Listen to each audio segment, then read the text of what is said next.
Every year, over £21 billion is stolen from the UK's public purse. Money that's meant to treat our sick, educate our children and keep us safe. Alongside crack teams of investigators. This gang's got to be stopped as soon as possible. She had defrauded the NHS. We're tracking down the fraudsters, stealing our public money. This man had effectively treated the NHS like a cash machine. Locking them up. They were going to be spending a lot of their time inside a prison cell.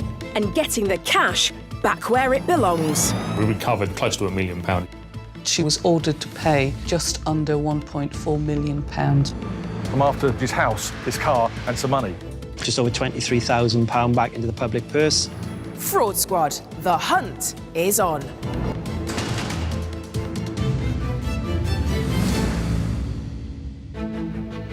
Today, a highly paid manager takes the NHS for a ride.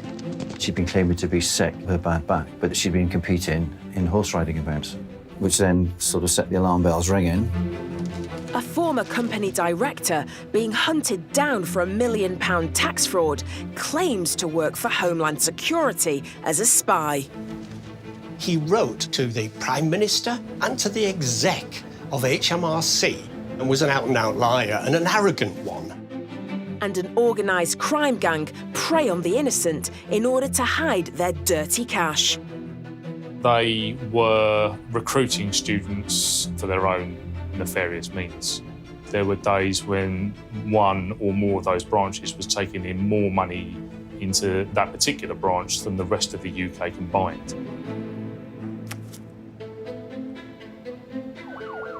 The NHS, born in 1948 and still saving lives. But that wouldn't be possible without its 1 million strong team of dedicated employees. While the vast majority of these everyday heroes sweat blood and tears to help us all, a devious few are prepared to lie, steal and cheat the system.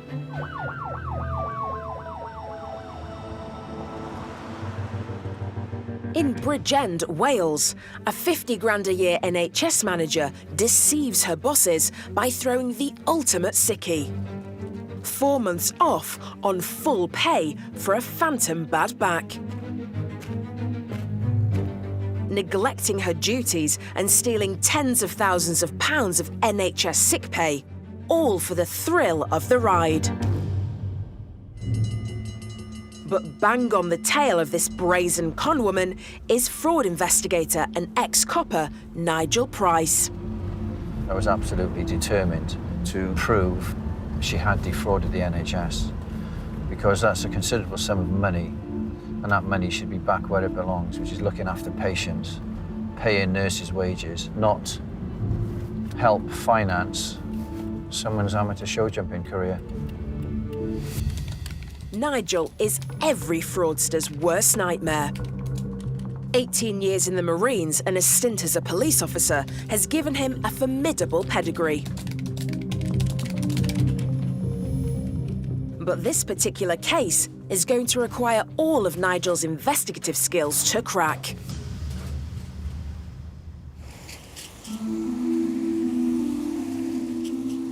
It all began in early 2018 when NHS Wales received an unusual phone call. An ex-employee who left the organisation 4 months previously puts in a request to have all her personal data wiped from the office computer. She contacted the health board to ask if her personal details and information could be taken off the database, because she didn't want anyone at the NHS being able to see that. Perfectly reasonable request.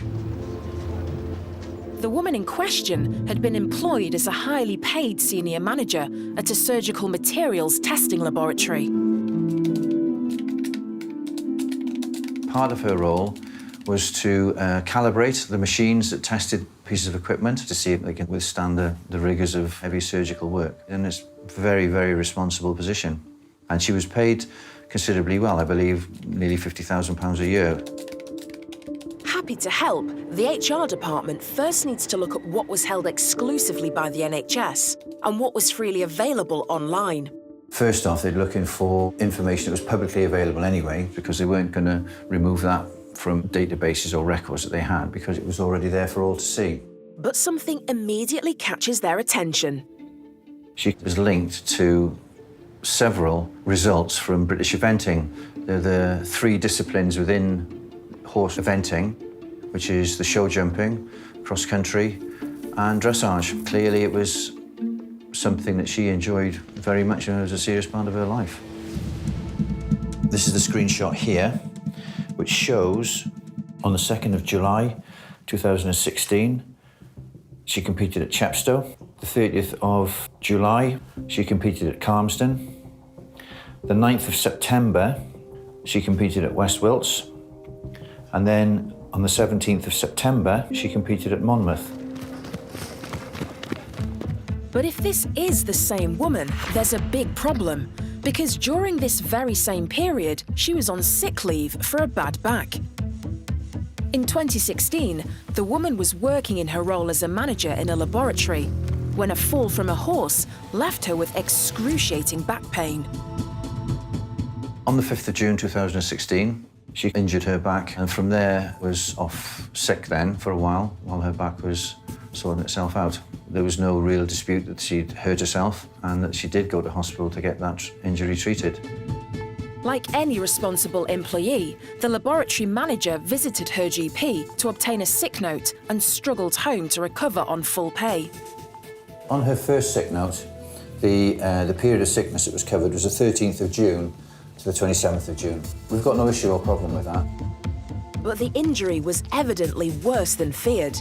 It was going to be a slow and painful road to recovery.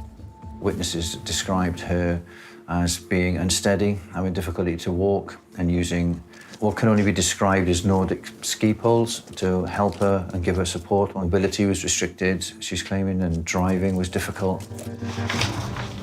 But then the second sick note came in, and everything initially was taken at face value. Then came a third, a fourth, a fifth, and it didn't end there.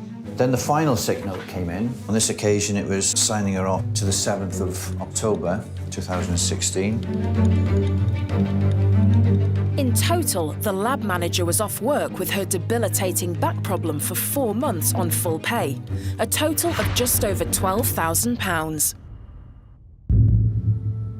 But then she returns to work, apparently back to full health.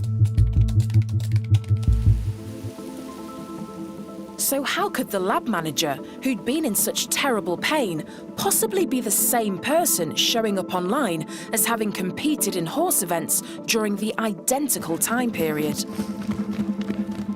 All 4 of those events were during a period where she claimed that she was too sick to do a normal job. She had a back problem, back injury, difficulty walking, difficulty being mobile. And yet this evidence here would suggest that her claim to be that immobile was not entirely true. Alarm bells were well and truly ringing. The laboratory contacted me. I looked at the information they provided, and initially my thoughts were, this is the start of a fraud investigation. Later, ex-copper Nigel turns up the heat.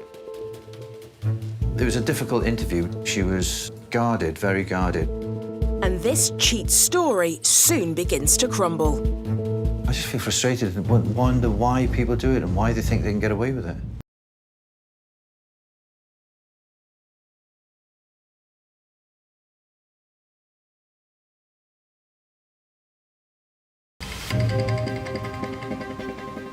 The trusty local bank branch, queues, little blue pens, and an ideal place to pop in the cheque from your Auntie Jan. But if you're a serious criminal, it can be the perfect place to make dirty money look and smell like new. An organised crime gang's vast money laundering operation goes to ruin when they get too greedy. This was one of the biggest cases that City of London Police were dealing with. dangerous crooks drag £1.5 million in banknotes, sack by sack, to their local bank branch. In this particular one is around £140,000. In this one, around £300,000. And in this one, we believe to be about £800,000. Preying on the innocent. They were recruiting students for their own nefarious means. All to wash away the stains of their murky activities. That money will have come from fraud, either through trafficking, through the sex trade. Could be your standard £20 drug deal on the street. At the base of it, there's going to be a lot of victims. Needless to say, this lot didn't come out well in the wash. And the man that put paid to this criminal gang is Detective Constable Ray Eaglesmith of the City of London Police. The dogged determination of Ray and his team to disrupt organised crime and put gangsters behind bars ultimately pays dividends for us all. We recovered so much money, we're able to use that money to put back into the public purse. And it hits the criminal where it hurts most, which is in their pocket.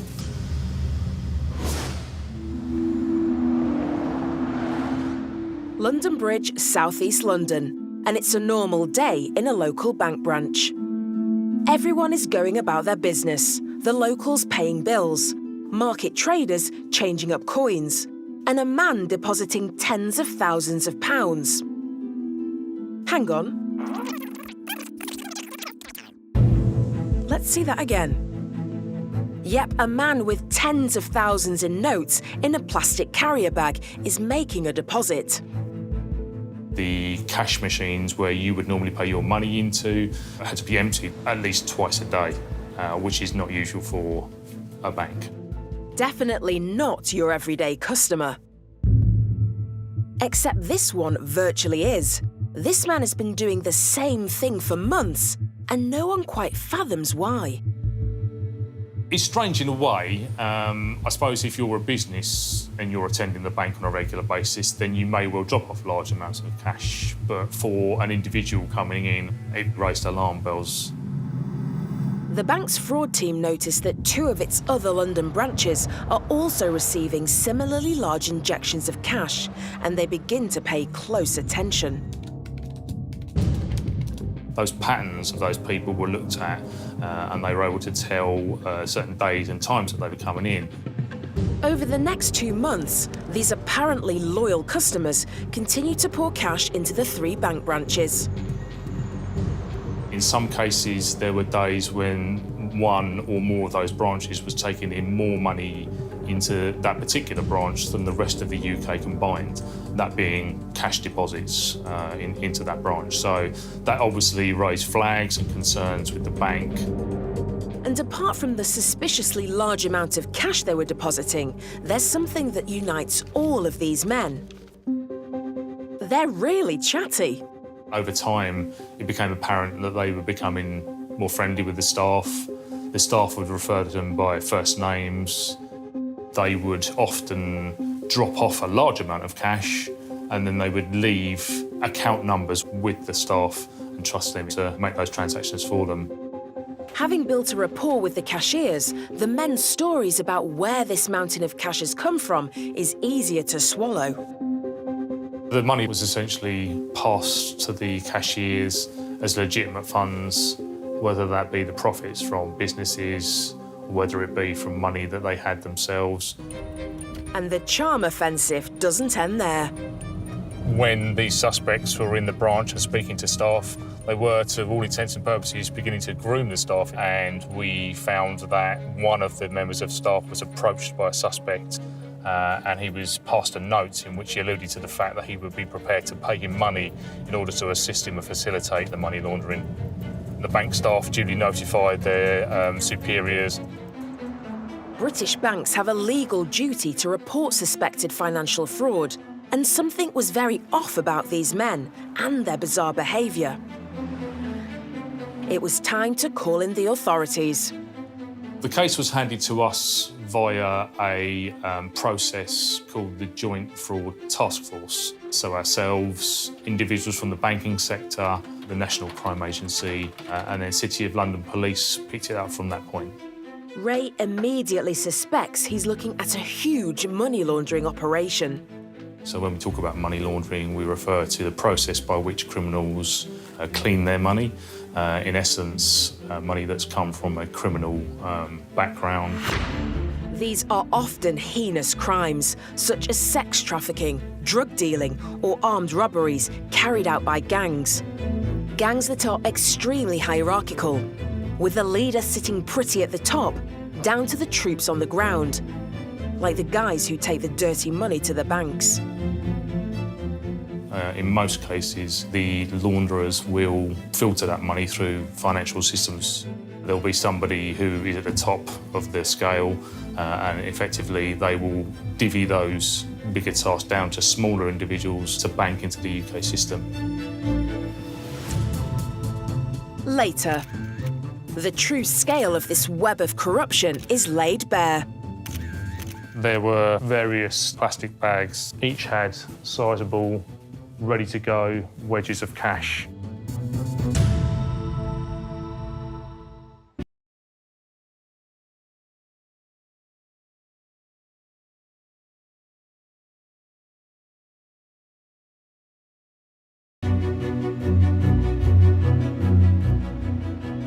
A tiny shred of evidence is all it takes to solve a fraud case. However, there are times when the evidence raises an eyebrow. I guess the strangest evidence I've ever had to take into court was a pair of wellies. I actually had to walk into the courtroom with this pair of dishevelled welly boots in a bag. I dealt with a case that was involving the border force and the import of goods, which actually were declared to be a consignment of tea. But when the tea bags were opened, it was actually a very, very valuable consignment of tobacco. Now, my job was to find out where up the chain before it would reach the border, had the switch been made, and if there had been a switch at all. And having spoken to all of the parties up the chain, it transpired that it would have occurred at the time that the scheduled driver stopped at a space that he was supposed to stop, had a sleep for safety reasons, gang of crooks waiting, known it to be a schedule stopped, broke in the van, made the switch, and he was none the wiser. So you might think, what do fraudsters spend their money on? And, you know, is it lavish holidays or is it fast cars? And what she'd really done was she'd just spent it on an extra item. So she had 2 fridges, 2 TVs, 2 sofas, and her flat was really crowded. And we could barely move because everything in there was just a duplicate of another item. And so when we went to court, we said, well, where did the money go? Well, she bought an extra fridge and an extra microwave, and that was all really she had to show for her fraud. There was a lady that had claimed for the death of her new puppy. However, it transpired that she'd actually made multiple claims for the same dog across different insurers over quite a long period of time.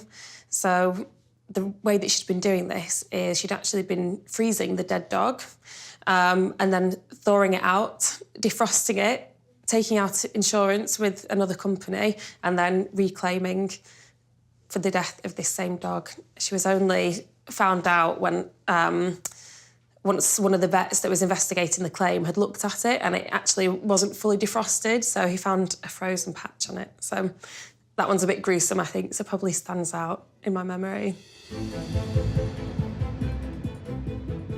You're more likely to fall victim to fraud than to any other crime in the UK. But who are the people behind those frauds? And what motivates them to lie, cheat and steal to fund their millionaire lifestyles?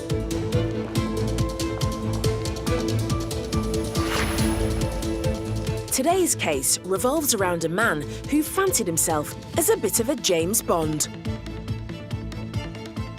So as a 71-year-old man who's really working for Homeland Security in the US, it all doesn't really stack up. Most fraudsters are more intelligent than your average criminal. He was presenting himself as a saviour while he was robbing. But behind the make-believe, he was actually travelling the world, buying up property with his millions stolen from the public purse. He lied to everyone. He had absolutely no guilt whatsoever. He had the narcissistic arrogance to complain when people were investigating him. Rob Brooker is a titan within the world of fraud investigation. With over 30 years of experience within the private and public sector, no fraudster can hide from him.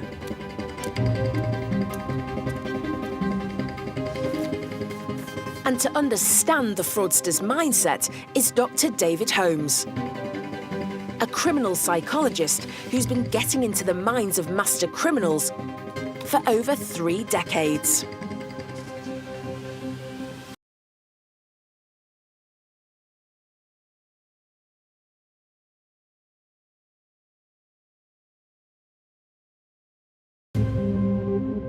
Kings Lynn, Norfolk. 73-year-old Raymond Thomas is a director of a company involved in the air traffic control business. As a company director, Thomas would have been responsible for all tax returns, ensuring suppliers are correctly charged and ensuring that his invoices are correct and accurate. But one invoice sets off alarm bells. So investigators from HMRC go to talk to Mr. Thomas. When they request paperwork to back up his answers, they get a surprising response. He claims to work for Homeland Security as a spy. When you look at real spies, they have a horrendous life. Every facet of their life is a lie. When it comes to Raymond Thomas, who posed as a spy, he was someone who began to believe his own lies. As a spy, Thomas claims he's sent all over the world on a myriad of missions, and that all his paperwork has to be destroyed at their request. So as a 71-year-old man who's really working for Homeland Security in the US, it all doesn't really stack up.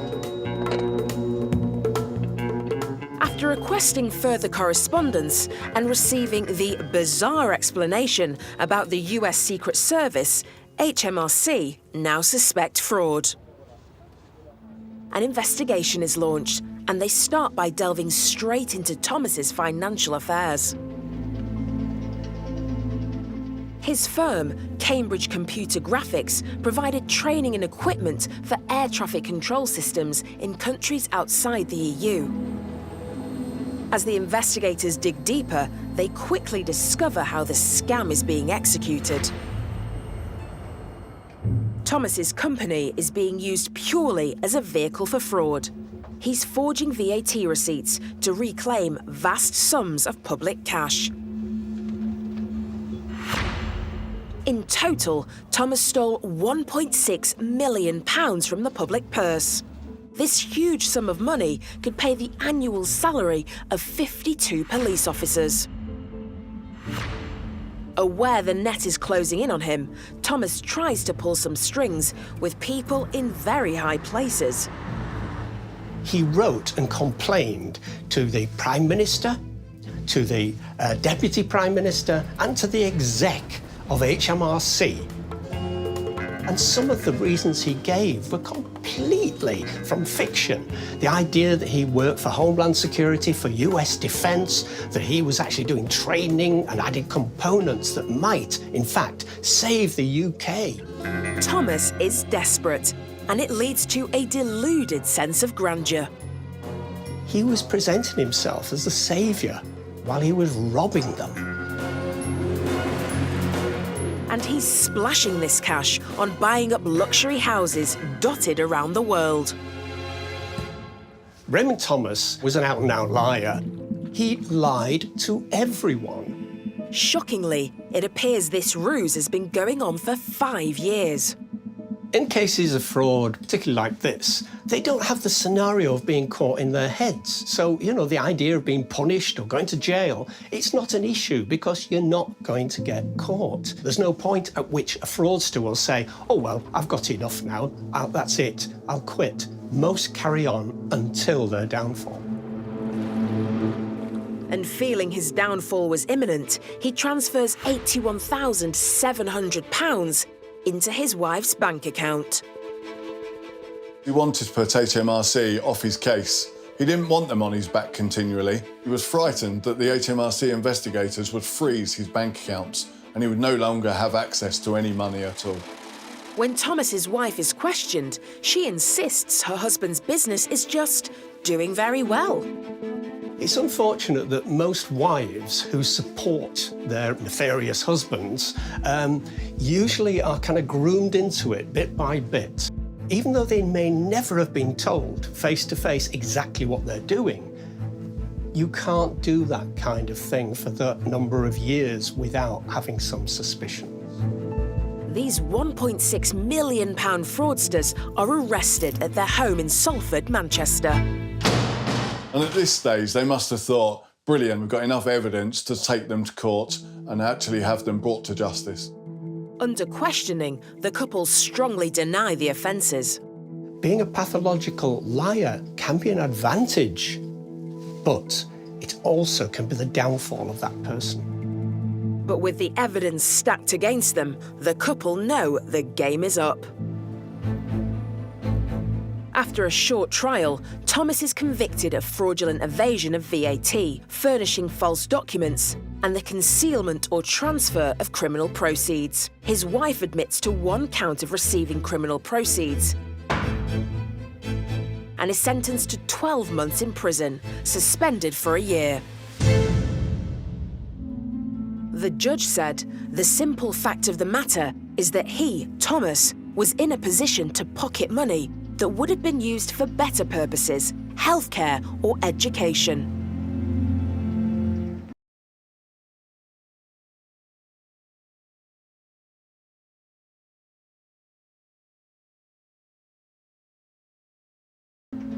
The couple were ordered to pay back over £1 million, money that can go straight back into our schools and hospitals.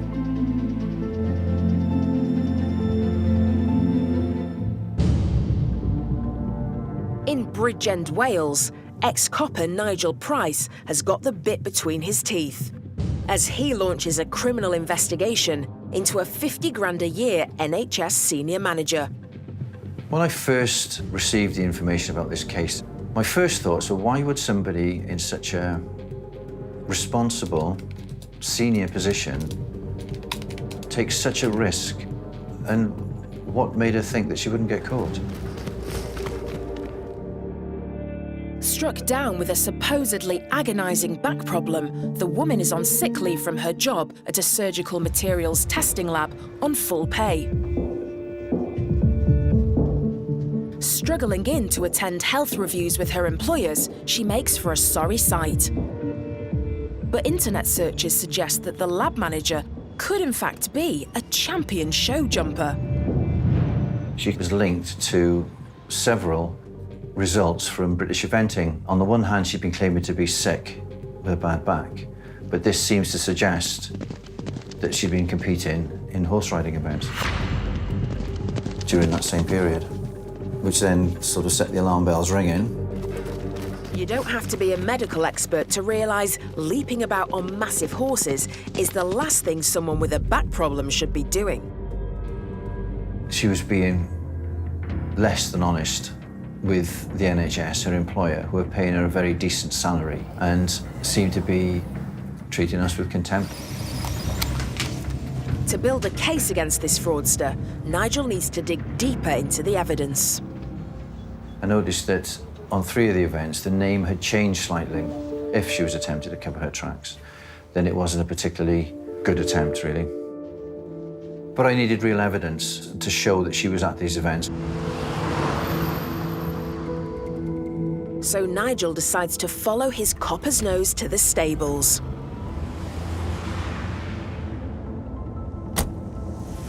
I'm outside an event centre just outside Chepstow, and the reason I'm here is because after the HR department had put her name into the search engine, this was one of the locations that came up underneath the results. I did some research and found that on the dates, the event was covered by a professional photographer. So if I could get images of the person, and it turned out to be the person who was subject to the allegation and the investigation, then as far as I was concerned, that was solid gold evidence. And if she had been competing at the same time she was claiming to be sick with a bad back, that's fraud.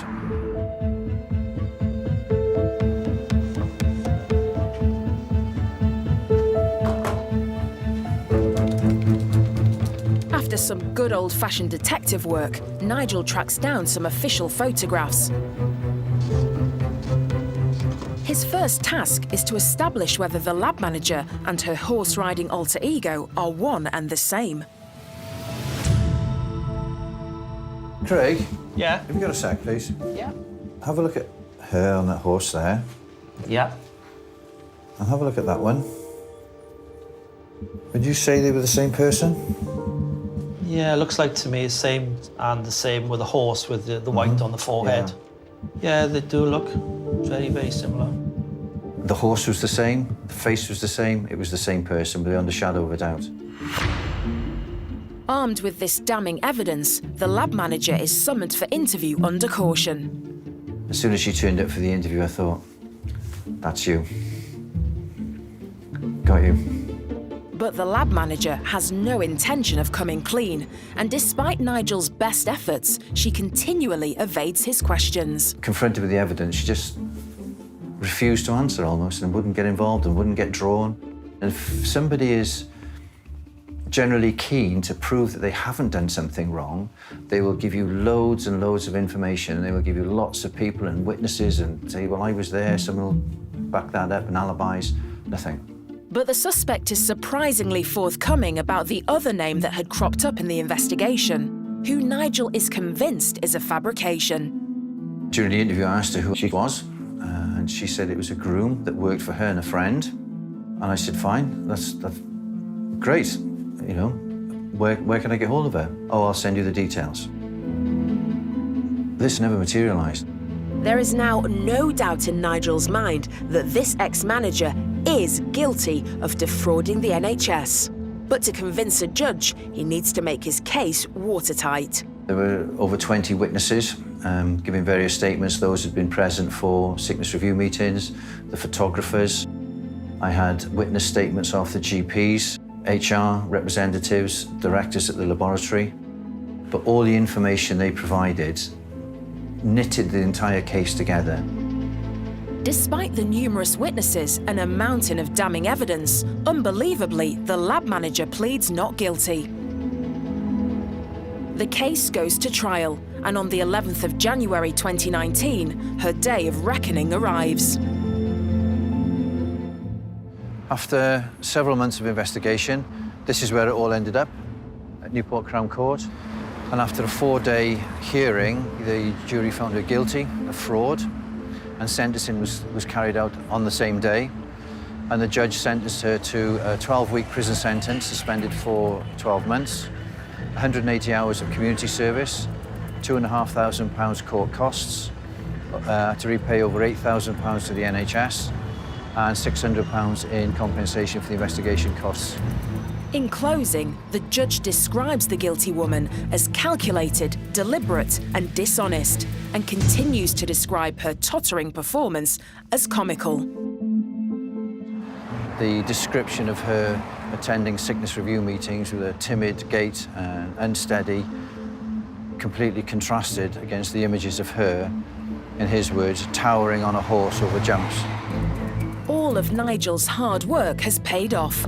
Following sentencing, the fraudster is ordered to give £8,216.71 back to where it belongs, the National Health Service.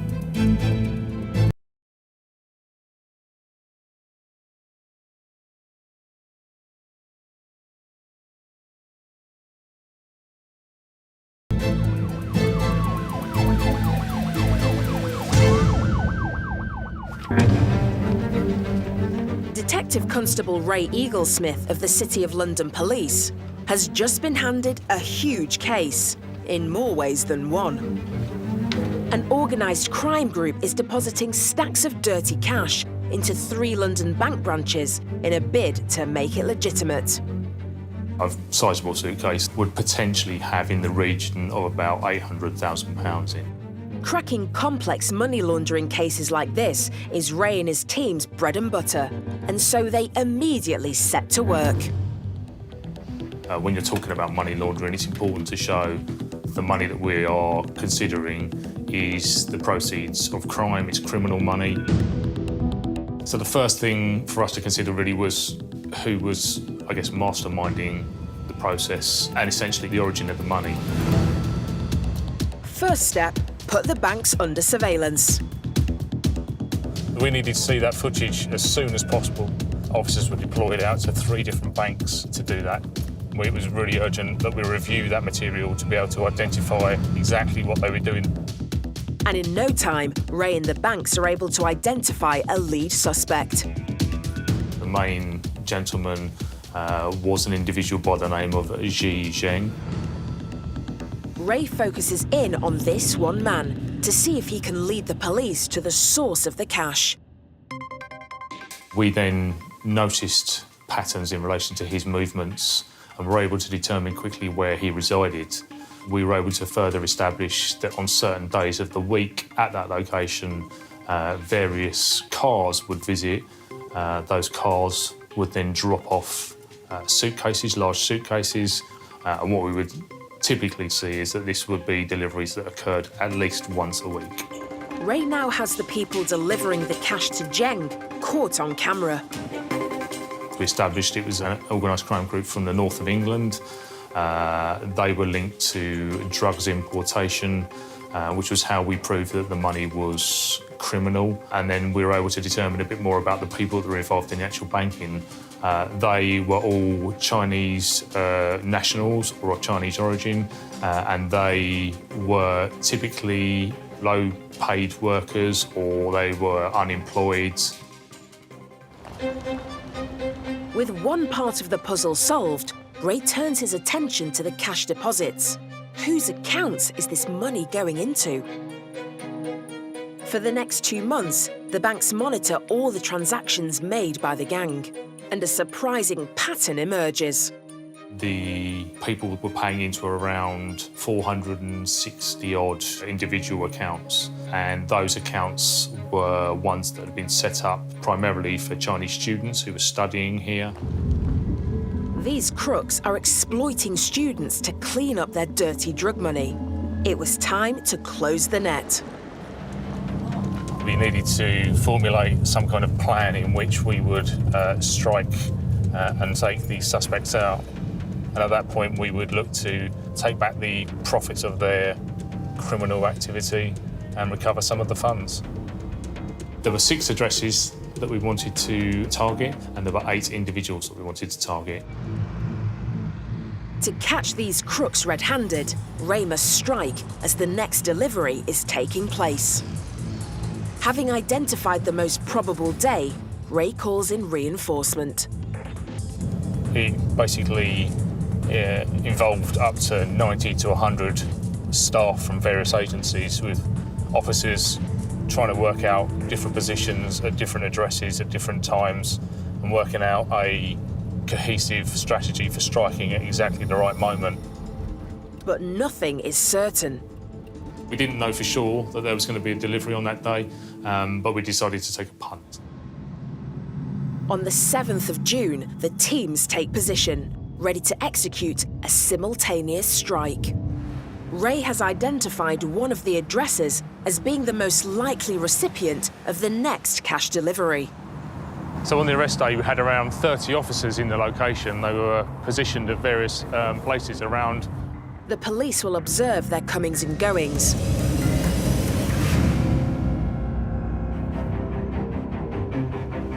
Ray's punt pays off as a vehicle pulls up, and 2 members of the crime group meet.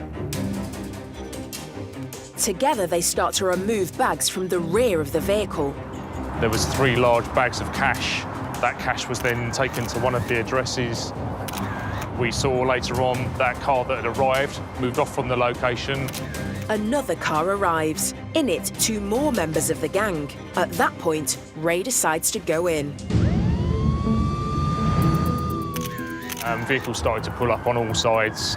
You would have heard a lot of sirens and people and police activity, so their initial calmness of the day was turned into surprise and shock when we turned up. Just as the gang member is about to put the bags into the car, a team swoops in. The man places the bags down and calmly walks away. We followed, and that's when we started to arrest people and the recovery of the money began.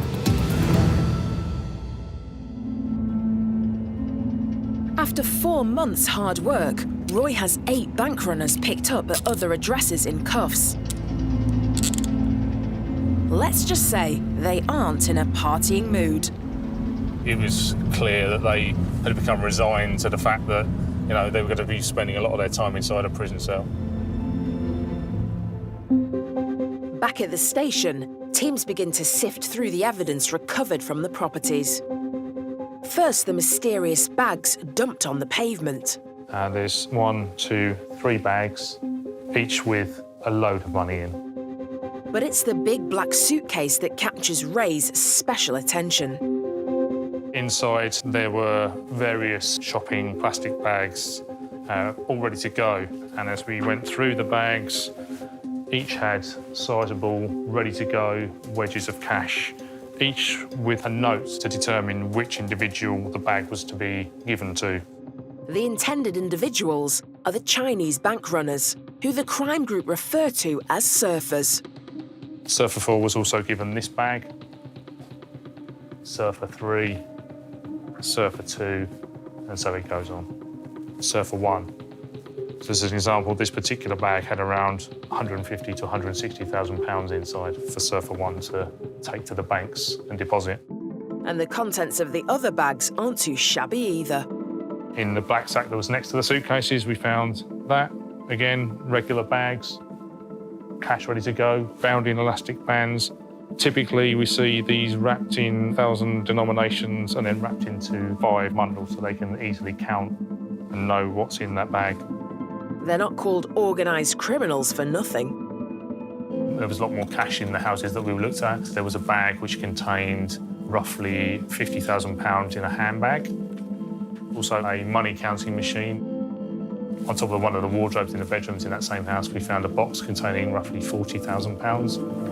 The total amount recovered. Brace yourselves. We recovered £959,000 roughly, so close to £1 million essentially on the day. £1 million in bags on just one day. A true insight into the sheer scale of the criminal network. On the 13th of March 2019, the gang plead not guilty. But their secret cash mountain comes back to bite them. The weight of the evidence was so good that it didn't go to trial. Everyone pled before it got to that point, so we didn't incur the cost of a trial. And there's more good news. Because we recovered so much money, we were able to use that money to put back into the public purse. Having changed their plea, this bunch of money launderers' dirty trade has come to an end. The gang members received 23 years in prison between them. It's a good sentence. Essentially, that has allowed us to disrupt the crime group, and it hits the criminal where it hurts most, which is in their pocket.